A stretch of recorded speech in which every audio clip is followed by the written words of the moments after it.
സ്നേഹമുള്ളവരെ, നമ്മുടെ ആത്മീയ യാത്ര നമ്മൾ ഒരുമിച്ച് തുടരുകയാണ്. ഇന്ന് നാം എത്തി നിൽക്കുന്നത് റോമിലെ 7 പ്രധാന തീർത്ഥാടന കേന്ദ്രങ്ങളിൽ ഒന്നായ saint Lawrence outside the wall എന്ന മഹാദേവാലയത്തിലാണ്. സഭയിലെ 2 ധീര ഡീക്കന്മാരായ വിശുദ്ധ ലോറൻസിൻ്റെയും വിശുദ്ധ സ്തേഫാനോസിൻ്റെയും തിരുശേഷിപ്പുകൾ സ്ഥിതി ചെയ്യുന്ന ഈ പുണ്യഭൂമിയിൽ പ്രാർത്ഥിക്കാൻ സാധിക്കുന്നത് വലിയൊരു അനുഗ്രഹമാണ്.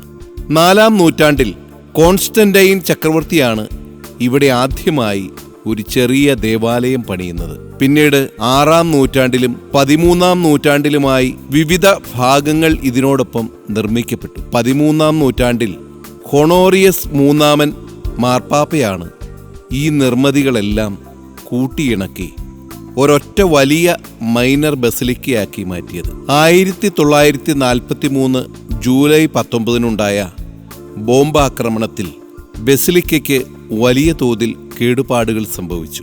പിന്നീട് പഴമ ചോർന്നു പോകാതെ ഇത് പുനരുദ്ധരിക്കുകയായിരുന്നു. അന്ന് പതിച്ച ബോംബിന്റെ അവശിഷ്ടങ്ങളും പഴയ ചരിത്ര ചിത്രങ്ങളും ഇവിടുത്തെ മ്യൂസിയത്തിൽ സൂക്ഷിച്ചു വച്ചിട്ടുണ്ട്. ബസിലിക്കയിലെ പ്രധാന അൾത്താരയ്ക്ക് താഴെയാണ് വിശുദ്ധ ലോറൻസിന്റെയും വിശുദ്ധ സ്തേഫാനോസിന്റെയും കബറിടങ്ങൾ ഒരുമിച്ച് സ്ഥിതി ചെയ്യുന്നത്. അതിനോട് ചേർന്ന് കിലോമീറ്ററുകളോളം നീണ്ടു കിടക്കുന്ന സെന്റ് ലോറൻസ് കാറ്റക്കോംബ് കാണാം. ആദ്യകാല ക്രിസ്ത്യാനികളെ സംസ്കരിച്ചിരുന്ന ചരിത്രപ്രസിദ്ധമായ അണ്ടർഗ്രൗണ്ട് സെമിത്തേരിയാണിത്. AD 257 സിക്സ്റ്റസ് 2-ാമൻ മാർപ്പാപ്പ ലോറൻസിനെ സഭയുടെ ആർച്ച് ഡീക്കനായി വാഴിക്കുകയും സഭയുടെ ദരിദ്ര സേവനവും സമ്പത്തും അദ്ദേഹത്തെ ഏൽപ്പിക്കുകയും ചെയ്തു. വലേറിയൻ ചക്രവർത്തിയുടെ ക്രൂരമായ മതമർദ്ദന കാലത്ത് മാർപ്പാപ്പയെ വധശിക്ഷയ്ക്ക് കൊണ്ടുപോകുമ്പോൾ കരഞ്ഞു നിന്ന ലോറൻസിനോട് പാപ്പ പറഞ്ഞു, മകനെ കരയണ്ട, 3 ദിവസത്തിനകം നീ എൻ്റെ പിന്നാലെ വരും. തുടർന്ന് സഭയുടെ സമ്പത്ത് കൈവശപ്പെടുത്താൻ ആഗ്രഹിച്ച ചക്രവർത്തിക്ക് മുന്നിൽ തൻ്റെ കൈവശമുണ്ടായിരുന്ന സമ്പത്തെല്ലാം ദരിദ്രർക്കും വിധവകൾക്കും വീതിച്ചു നൽകിയ ശേഷം പാവപ്പെട്ടവരെ നിർത്തിക്കൊണ്ട് ലോറൻസ് പറഞ്ഞു, ഇവരാണ് സഭയുടെ യഥാർത്ഥ സ്വത്ത്. ഇതിൽ പ്രകോപിതനായ ചക്രവർത്തി വിശുദ്ധനെ ഇരുമ്പ് കട്ടിലിൽ കിടത്തി തീയിലിട്ട് പൊരിച്ചു കൊന്നു. ആ ദാരുണമായ നിമിഷത്തിലും ദൈവസ്നേഹത്താൽ നിറഞ്ഞ വിശുദ്ധൻ പുഞ്ചിരിയോടെ പറഞ്ഞു, എൻ്റെ ഒരു ഭാഗം വെന്തു, ഇനി മറുഭാഗം വേകാനായി മറിച്ചു കിടത്തുക.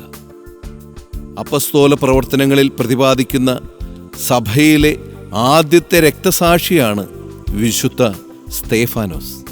അപ്പസ്തോലന്മാർ തിരഞ്ഞെടുത്ത 7 ഡീക്കന്മാരിൽ പ്രമുഖനായിരുന്ന അദ്ദേഹം ദൈവകൃപയാലും അത്ഭുതങ്ങളാലും നിറഞ്ഞവനായിരുന്നു.